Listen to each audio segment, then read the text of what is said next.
Hi, I'm David Levine. I'm co-chair of Science Writers in New York. My co-chair, Joe Bonner, is here, but he's behind the scenes. He's operating the video and allowing us to record this so it can go on our YouTube channel. My guest tonight is Dan Levitt, who is the author of What's Gotten Into You? The Story of Your Body's Atoms from the Big Bang Through Last Night's Dinner. Here's the book, which you can buy at your favorite bookstore or online, whatever your preferences. So I'll tell a little bit about Dan. Dan began his career teaching physics, biology, and world history in the Peace Corps in Kenya. After developing exhibits for the Franklin Institute Science Museum, he received an MFA in filmmaking from Temple University. He has spent over 25 years writing, producing, and directing documentaries for National Geographic, Discovery, Science, History, the Howard Hughes Medical Institute, and others. The topics of his films include dinosaurs, how Galileo, Newton, Einstein, and Hawking made their greatest discoveries, the archaeology of Custer's last stand, and scientists' efforts to uncover the cause of Malaysia's Nipah virus, observing finch and lizard evolution in action. He has filmed Stephen Hawking, Sean Carroll, Michio Kaku, and Jack Horner, among many others. What's Gotten Into You is his first book. So I want to welcome you. Thank you for being here. What got you to read a book after after 25 years of writing? Thank you so much. I've always been interested in science and in history of science. And when I was actually brainstorming for ideas for documentary films to pitch, and I came up with this idea, and to me it seemed like basically the greatest story in the world. And I just decided after a while that the questions were so intriguing that I was just going to go for it. And so I just decided to do it. Okay. And how long did it take you to write this book? It's long, it's 400 pages. Yeah. Well, over 4 years, probably closer to 5 full time. It was my first book, but it was tremendous amount of research and talking to people and revising. But it was such a joy to do. I had a great time. Okay, my error. It's 314 pages. I don't want to scare people and say I'm not going to read something that long. I did read it. So you start with the Big Bang, and you basically say that a very obscure monk came up with this theory a long time ago. Why don't you tell us about this monk and when he came up with the theory? Around 1927, it was Georges Lemaitre, and he wasn't actually a monk, but he was a fascinating character. He was a priest who went to seminary school and was confirmed, and then turned around and went to study physics. And he was really the priest who proved Einstein wrong, because when Lemaitre started studying relativity was very new, and Lemaitre heard of observations, hazy observations at the time, that galaxies further away from Earth were accelerating faster away from us, moving faster away from us than galaxies closer to Earth. To Lemaitre, that suggested that the universe itself was expanding. Mm-hmm. He looked into Einstein's equations and actually found that that was a possibility. And so he wrote a paper, published it in French. Everybody ignored it. He ended up tracking down Einstein and pitching it to Einstein. And Einstein basically hated it. Einstein's reaction was, well, your physics is great, but your physical intuition is atrocious. And but Lemaitre went away, and he reasoned that, well, if the universe is actually expanding, a little bit earlier it was smaller, a little earlier it was smaller. As he worked back far enough in time, and everything in time and space, everything in the entire universe, including every particle in your body and mine, was contained in a tiny point of time and space. Einstein, again, hated the idea, as did many of his contemporaries. They thought it was absurd.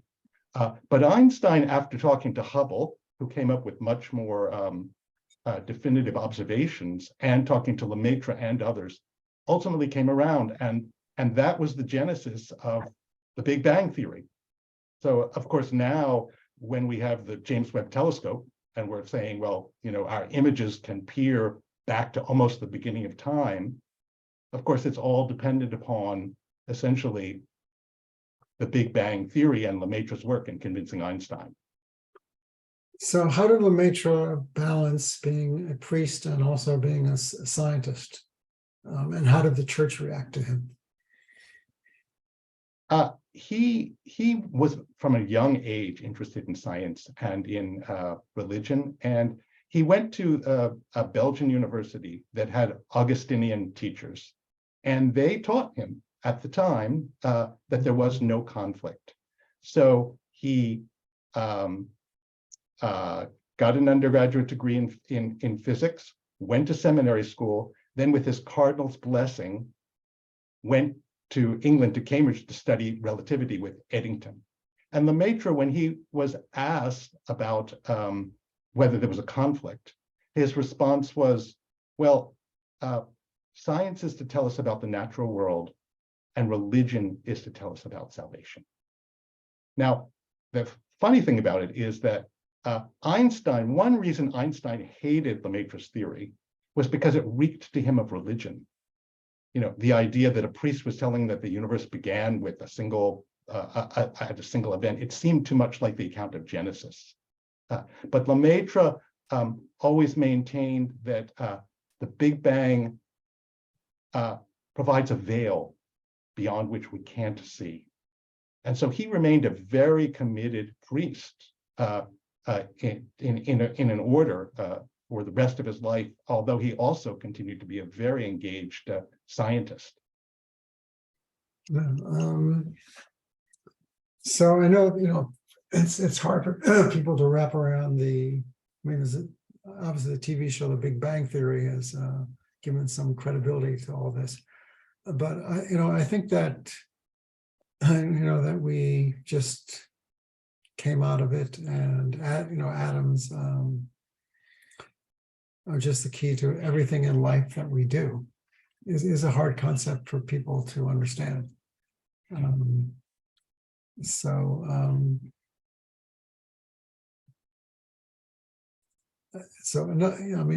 book you cover everything, but there are a few things we want to, you want to talk about photosynthesis. I want to talk about water. You say that Earth is pretty unique in that we're a water planet. I forget the percentage. We're also made of water. We have a lot of water in us. So maybe you could talk about the importance of water to your story, and also the importance of water to our lives. Sure. Well, the book really traces the history of the atoms in our bodies from the Big Bang to now, because every single particle in your body and mine, they all emerged from the Big Bang. The elements were made in stars, they went through the origin of life and the formation of planet Earth, and ultimately found their way to us. That's the arc of the book. Water is almost 60% of your body, and water is interesting in so many different ways. Really, among other things, it helps life it helps the creation of life in many, many different ways. One is it's the medium in which all the other molecules in your body move around and can find each other. You don't have life that's just solid, right?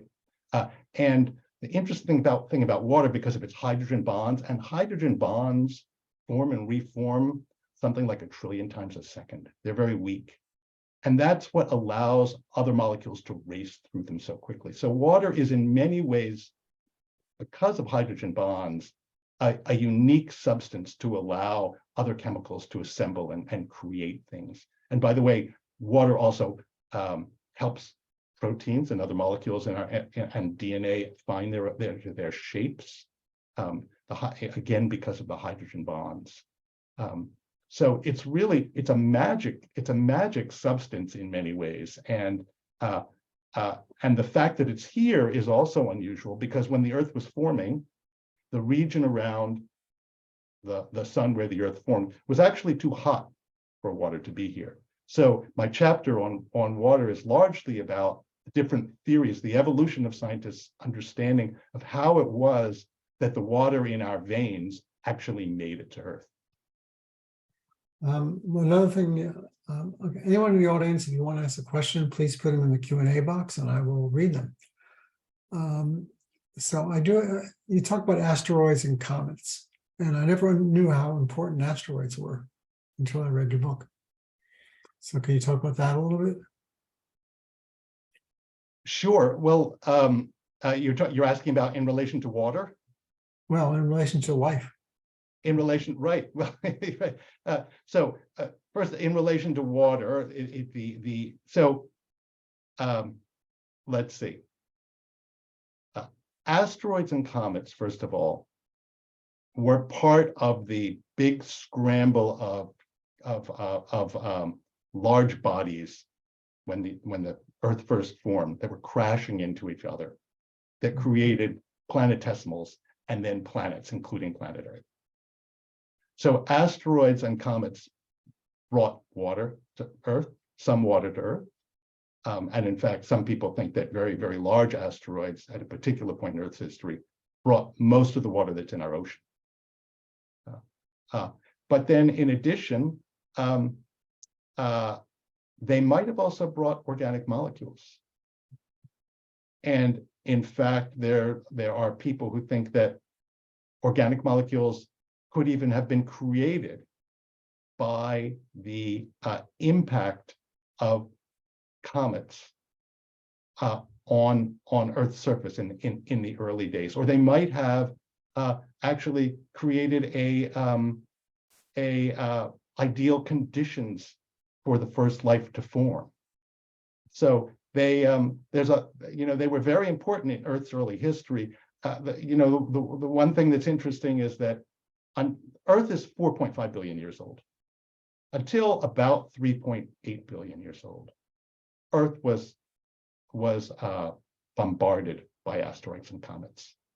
So when you look at Earth's early history and the formation of life, you have to consider their role. So why is it slowed down?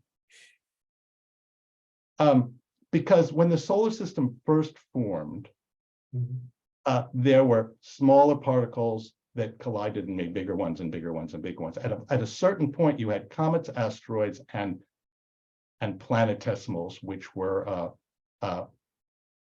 large planets. At one point in our solar system history, we had probably 100 planetesimals that were jockeying around for position. Their collisions created, some of them went off into the out of the solar system, but their collisions also created our 9 planets, including Earth. And at a certain point, the planets' orbits had stabilized enough that all of the bodies that were moving around in erratic journeys had finally been caught by the planet's orbits, or had crashed into something and already joined, amalgamated with them. So it was a decline in the amount of stuff out there in the solar system that was whizzing around and could smack into other things. Okay. You also have great titles in your book. So what is the vital spark? The vital spark is that's the are you referring to the theory about the origin of life, or yeah, yes, that was on page, the chapter Dirty Snowballs and Space Rock. Yeah. The vitals. Yeah, it was the molecule, the search for the origins of the molecules of life. Okay. Okay, so it says many believe that organic molecules could be created only by a vital spark, an inexplicable force found only in living organisms. Right. So, Right. That was the theory of vitalism, which was fascinating because it really, I mean, I read it, an interview with Crick, who suggested that it really persisted almost up to the 50s. But in the until probably the 40s or 50s or 60s, and this is part of the story I tell in the book, we had no idea how organic molecules were formed. Organic molecules are delicate, and they're different from the molecules that we find in rocks, right? They're what we're made of and life is made of, but you don't find them in mountains and the things that you kick on the ground. And so when people tried to understand through chemistry how life was formed, again and again, they essentially had to believe that there was some inexplicable force that we don't know about that somehow created life. Because the idea that biochemistry could actually do it just seemed ludicrous, and it seemed so difficult, and really it seemed impossible to explain. So that was the theory of vitalism that really reigned for the longest time, because we didn't have electron microscopes. We didn't have paper chromatography. We didn't have all the tools that we have now to allow people to gain insights into biology. So people had no idea what actually was going on in living things. And you know, think about a seed grows into a tree, right? I mean, it just seems so inexplicable that that vitalism was the answer that people always went back to. So what is the theories? What are some of the theories now as to, through all this this recognition and gains of what the Big Bang theory is? How does that apply to our daily lives? What you speak to very eloquently, in your book, in different ways. So what are some of the ways that the origins of life are kind of resonating in our lives today? Did you ask about the origin of life? Is that what you asked about? Well, no, but okay. Yeah. Well, let's talk about atoms. How are atoms, resonating in our lives today? Well, maybe I could tell you how the idea for the book came about, because it's related, right? Sure. Which is that I came up with the idea with the book when my teenage daughter was thinking of becoming a vegetarian. And like every good parent, I wondered, what would she have to eat in order to remain healthy? And I started Googling and wondering about what we were actually made of, what her body and mind was made of. And I realized I had no idea at all. And after thinking about it, I realized that,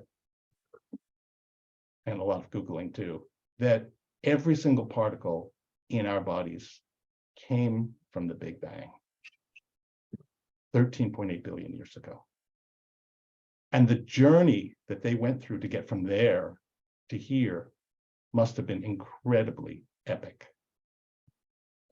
And what's equally amazing is that those particles that went through stars, the formation of the solar system, the origin of life, the great changes on the planet, which created us ultimately, they can now look back. We can look back and retrace that journey not over just 100 years or millions of years, but over billions of years. And so just the fact that we can do that, we are made of particles that started in the Big Bang. How did you get from the Big Bang? How did those particles reconvene on Earth to create life within our cells? That was really the mystery that really attracted me to the whole story. Mhm. And ultimately, you know, what came out of the Big Bang were electrons, quarks, and gluons. Ultimately, you are, you know, something like 10 to the 27 electrons, scores more quarks and scores more gluons. And that's all you are, David. in some sense, right? That's what you're made of.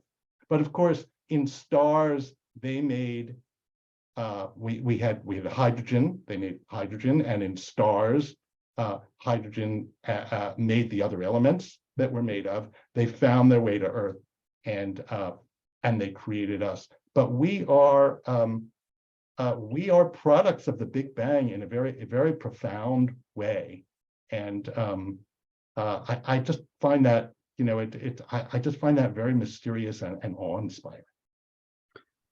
But we are worth about $60, right? Yeah, that's right. That's right. If you take our elements and you would just sell them on the market, that's right. So we're not totally worthless. Yeah. So That's right. It's good to know. So when a person passes away, what happens to their atoms? Their atoms get recycled, often recycled in life, right? It's you know, the atoms that are in us were once in the air, in other animals, in plants, in mushrooms, and they will be reabsorbed in other forms of life. So there is eternal life then. Yeah, well, Yes. sure. Yeah, as long as our planet exists. Yeah. And well, as long as we're far enough away from the sun, or rather, as long as the sun doesn't overwhelm us with its heat, which it will eventually. So, and I've also read that the moon is every year is moving further and further away. Yeah, that's right. So one day it's going to be gone, you know. So Right. I don't think we'll see that, but it's going to happen one day. What is the, you know, I mean, so I've written about, you know, astronauts that go into space and they look at the Earth, and it's called the overview effect, that they see all these countries and worlds, and they're saying, you know, it looks so peaceful. Why would people fight over anything? And when I'm reading your book, I found this, like, you know, there's a sense that, you know, we're all connected because we all came from the same source. And why are we trying to destroy each other? I mean, yes, we can recycle, you know, you can kill someone and recycle their atoms, but that's not really, that's not the message of your book. I think the message of your book is that, you know, we all have something in common. Everyone, you know, the atoms that were there at the creation. So is that, I mean, am I romanticizing this a little bit? No, not at all. You know, one of the things that I really came to appreciate, because you know, the book begins with the creation of particles in the Big Bang and the creation of our elements, but then it deals with the origin of life. And then in the last section of the book, it's really about what are the things that plants make, because almost everything in our body ultimately came from plants that we are made of, and how do those molecules and atoms create life in us, in our cells. And so many of those mechanisms came from single-celled organisms. So much of what goes on in our body came from single-celled organisms, from bacteria and archaea. And in fact, the mitochondria in our body, which produce our energy, they were once bacteria. And so we owe a huge debt to early life, to the first life. And so one of the things that I came to appreciate was that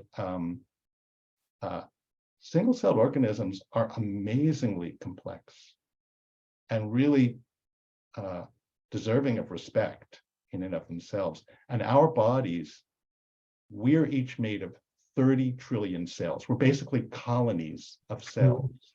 Mm-hmm. Right? And each of those cells is made of 100 trillion atoms, which also is, when you look at the complexity of what lies within our cells, a single cell within our body, it's almost impossible to really grasp how complex it is, which is why people are still struggling to come up with theories for the origin of life, by the way.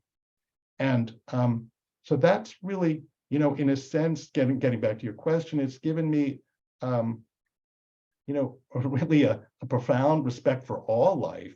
But then for people, sometimes when I look at people, I think, wow, you are really an amazing, amazing creature. And that just does leave me with a sense of just gratitude that we live in a universe that from the Big Bang created us. Yeah, it is amazing. So, you tell the story of many scientists. And one of the themes of these scientists is that a lot of them struggled in their lives. They had terrible struggles. I mean, from either with other scientists who didn't believe them, to the Royal Societies who didn't believe them, to the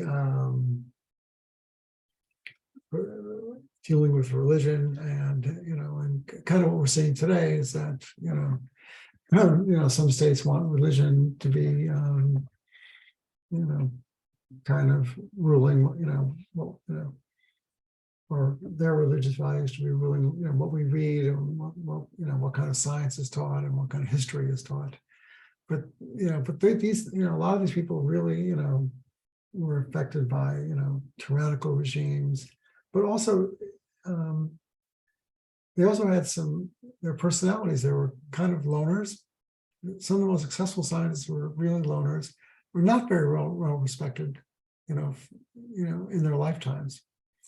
And that's something you write about? Yeah, I mean, there were plenty. The book and they were quirky also. They were quirky. That's right, because the book is as much or more about the stories of the scientists who made the discoveries. Because I'm as interested in how we learned, not just what we know, but how we learned about it. And so why don't you give a story of one of the scientists, one that you think is, shows that. Sure. Well, one of the great ones is Albert Claude, who was a cell biologist in the 1920s.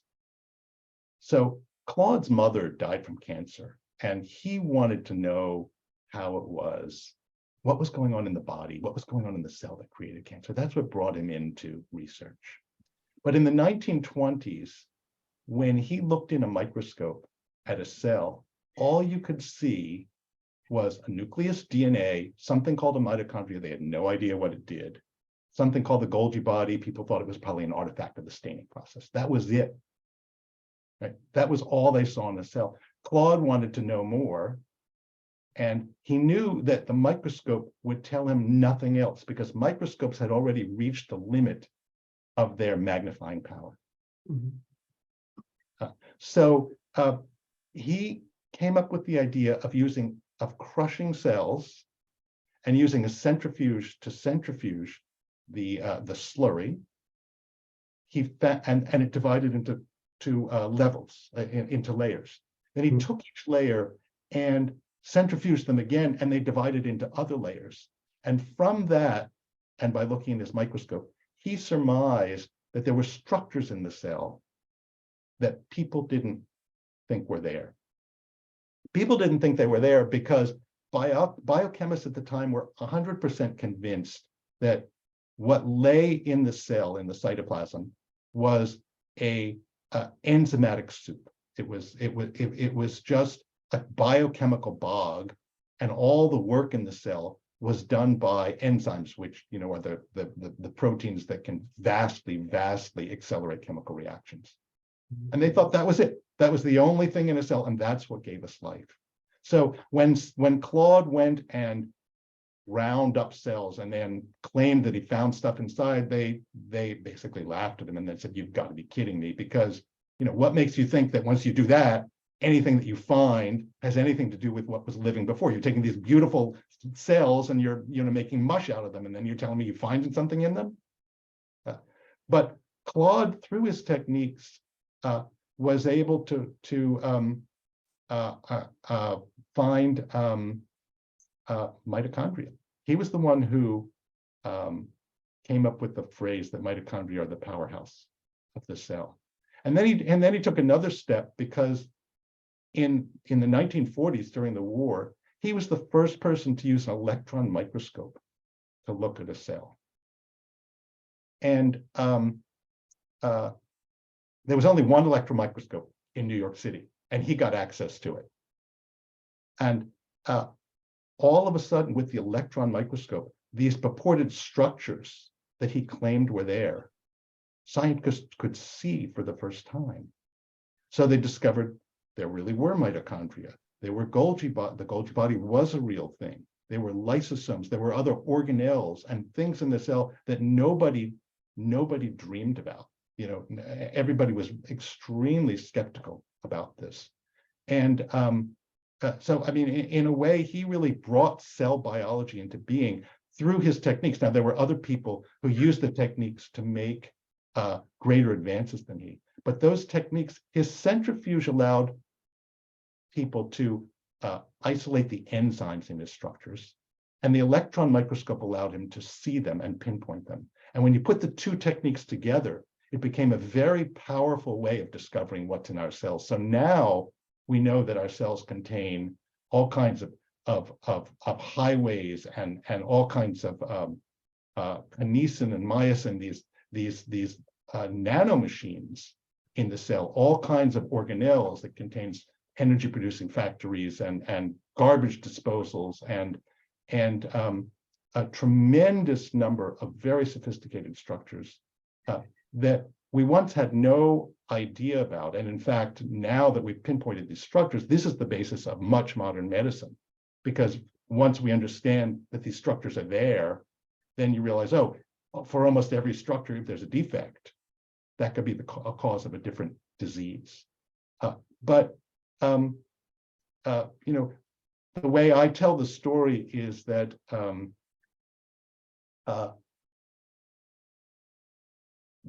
at the time in the 1920s, when people doubted that anything like this could possibly exist, the scientists really looked at it as if our tools can't detect it, if our current tools can't detect it, it probably didn't exist.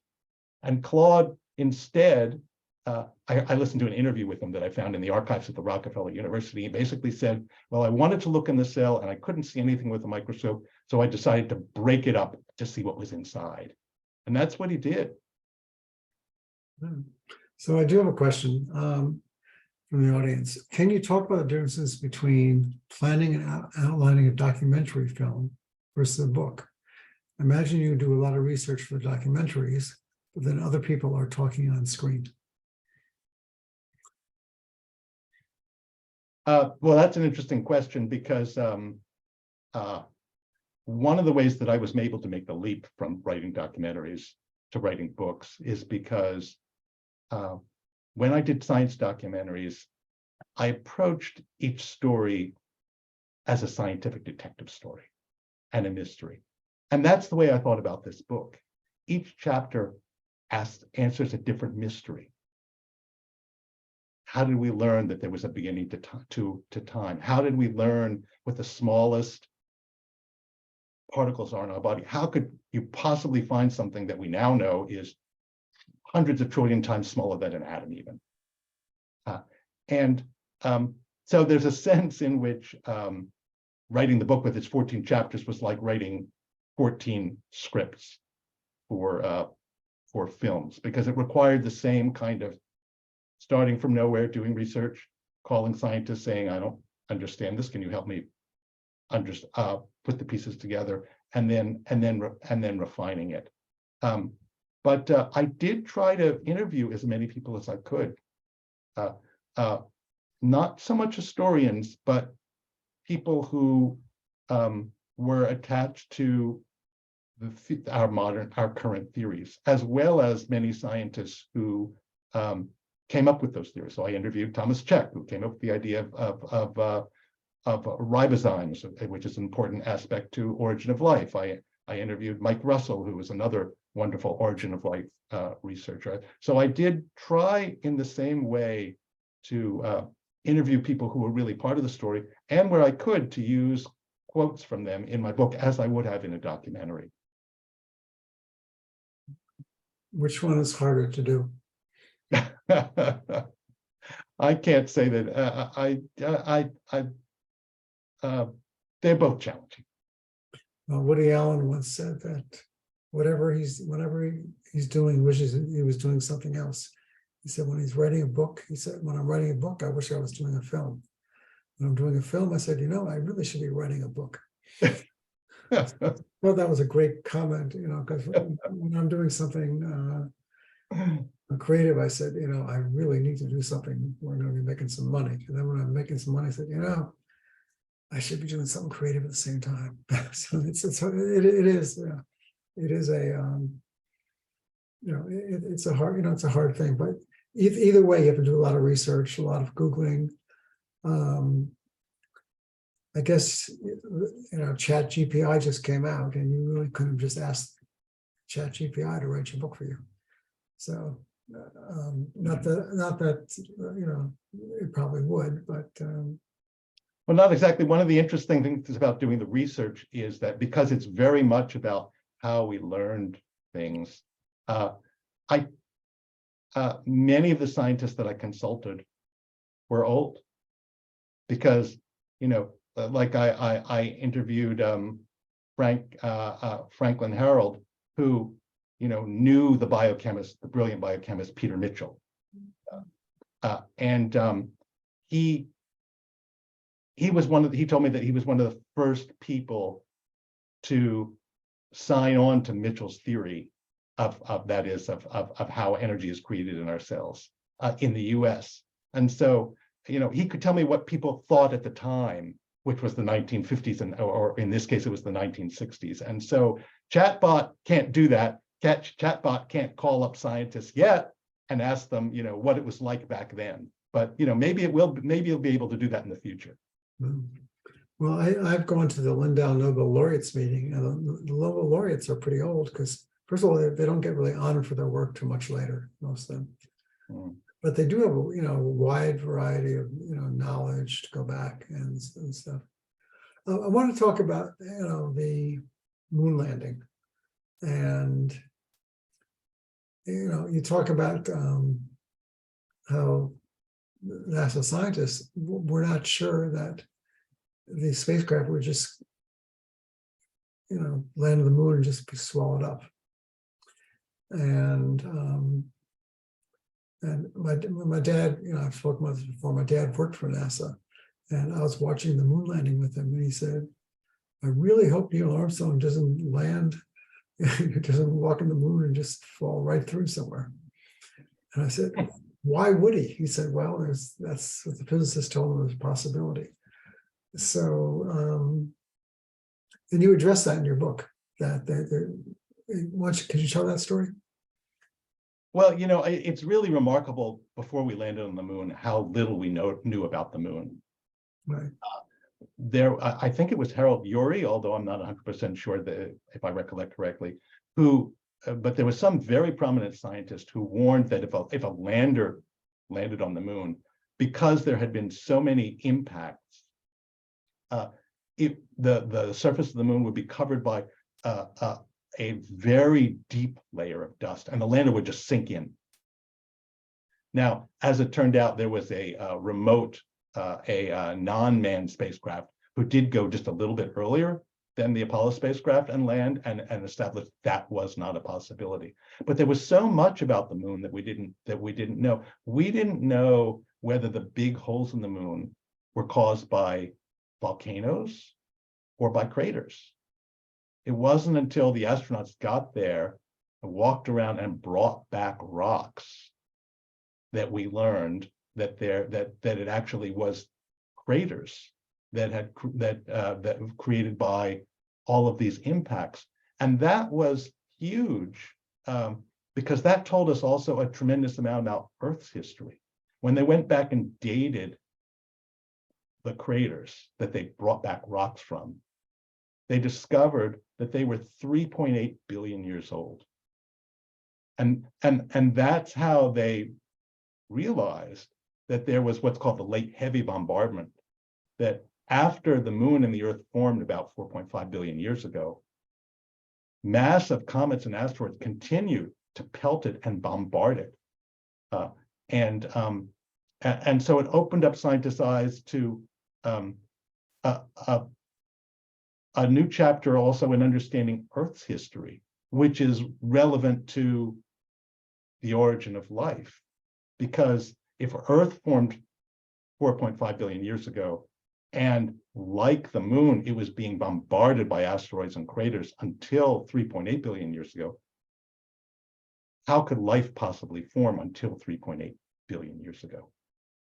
And so it really opened up scientists' eyes to new possibilities, and even that suggested to some scientists ultimately that may be a reason for thinking that life on Earth actually came from microbes that evolved on Mars. Right. Yeah. I've read that theory that we came from Mars. I remember David Letterman saying, talk about this, and and he said, "Oh my gosh, they're here already." So it's interesting. So what have we? So you talk about, in the book's title, you mentioned that, last night sooner. So if I can ask about your daughter, did she become a vegetarian? She did become a vegetarian, and of course, when I dug into it, I discovered that she didn't. I didn't really need to worry very much, because if you eat a proper diet, you're basically fine. Although I did learn that vegetarians do need to look out for vitamin B12, because that's one thing that many plants don't have a lot of. Right. But otherwise, she did, yeah, and she's fine. She's very happy. Paul McCartney's a vegetarian, and also King Charles. Can I talk about that? Yeah. So, but they say we'd be healthier and use less Earth's resources if we were all vegetarians. But it's a hard thing to do, because hamburgers and French fries taste so good. So are you worried about the future, that climate change is going to really heat up our planet, and a lot of the things that is going to destroy our forests and destroy the plants and all these things, that it's going to really change our relationship to what's we started? So are you worried about it? Are you worried about our future? Yeah. I am. One of the things that I appreciated in the book that I hadn't quite understood before was the role of life in climate change. Because what I came to realize is that photosynthesis really is, in a sense, a stage in planetary evolution. Once life evolved and photosynthesis evolved, photosynthesis is the process that takes carbon dioxide from the air, hydrogen from water, uses energy from the sun 91 million miles away, and creates sugars. And those sugars then are used to create essentially other organic molecules. That's the stuff that we're made of. In fact, your body and mine are 93% of our mass is a product of photosynthesis. 83% is carbon dioxide that were once in carbon and oxygen rather, that were once in carbon dioxide molecules floating in the air, until photosynthesizers snagged them and put them into sugars. And another 10% of your mass is hydrogen from water. So what life did was it took carbon dioxide from the air and put it into life. And as you know, a lot of that life sank to the bottom of the oceans and swamps and became the fossil fuels, our coal and our oil and so on.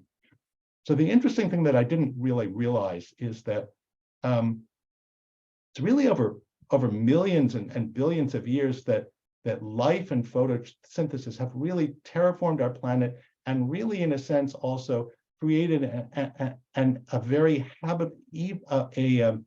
much more hospitable planet for life, because volcanoes are constantly venting carbon dioxide into the air. The reason why there isn't, and if there had been no life on Earth, there would be so much carbon dioxide in the air, which is a greenhouse gas, that Earth would be as hot as Venus. We would have lost our oceans and we would have been overheated. We would have a runaway greenhouse effect. The fact that it didn't happen is because of photosynthesis and life. And so now when I think about global warming, I think, wow, there's a homeostasis to a certain extent that's been created over such a long time. And now we're messing around with it. We're all of a sudden very quickly liberating a lot of the carbon that is in fossil fuels and in life, putting it back into the air, heating up the atmosphere. And when you heat up the atmosphere, the Earth is going to warm. So we're messing around with something that is not not necessarily to our advantage to mess with. So everyone, always talks about why the Earth is so unique, and the fact that there's got to be another planet out there that has life. And is there anything in your book that points us to that direction? Well, it does, and it's for the exact same. It's really to the exact same point. The reason why I think of it now as a stage of planetary development is because when the Earth formed, there was no oxygen in the atmosphere. Now we have 21%. All of that came from photosynthesizing organisms. So, there are some scientists who say, well, there may be silicon-based life or other kinds of life, but there are other scientists who think that if there's intelligent, active life, so not just single-celled organisms, but creatures more similar to us, they also probably depend upon oxygen, because oxygen may be uniquely the molecule that can liberate energy most efficiently from sugars. And I guess the step that I didn't mention is, because oxygen is in Earth's atmosphere, cells were able to develop mitochondria, which are the energy-producing factories in cells that use oxygen, combine it with sugar to liberate energy very efficiently. That's what animals and plants are. Bacteria can't do that. So without oxygen on Earth, life would probably have remained single-celled organisms. Mm-hmm. The same is true of other planets as well, that there are scientists who suggest that if there are other planets that have complex, active, intelligent life, they also have oxygen in their atmosphere that was created by photosynthesis. And so, the astrobiologist David Catling said to me, well, I think probably the old science fiction films are right, that if aliens came down to Earth and stepped out of their space capsule, they'd feel right at home. And that's why, when people talk about new telescopes on the horizon that will help us look for signs of life in habitable planets, one of the prime things they're looking for is evidence of oxygen, which had to be created by photosynthesis. All right. So I don't have any, okay, well, actually we do have a question, great, okay. Did you think about writing your book for a school-age audience rather than for adults? And will you be writing a spin-off of your book for younger readers? I hadn't thought about it till recently, but I am thinking about it now. I think it would be a lot of fun. So it is a possibility. We'll have to see, but it's something we're thinking about. Oh, great. I have grandchildren, so that'd be fun. Yeah. Anyways, so they always ask me lots of questions. So anyways, I'm going to stop now. That was our, so is there another question? No, that's it. That was our last question. We're off next week. It's spring break and all these things, and we'll be back in April.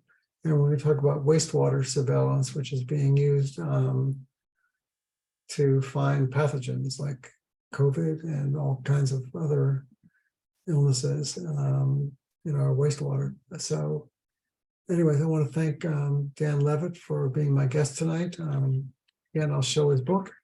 It's highly readable. What's gone into, lots of good stories, good sense of humor. And I learned a lot, and I recommend that you read it also. Well, anyway, thank you very much. Happy spring, everybody.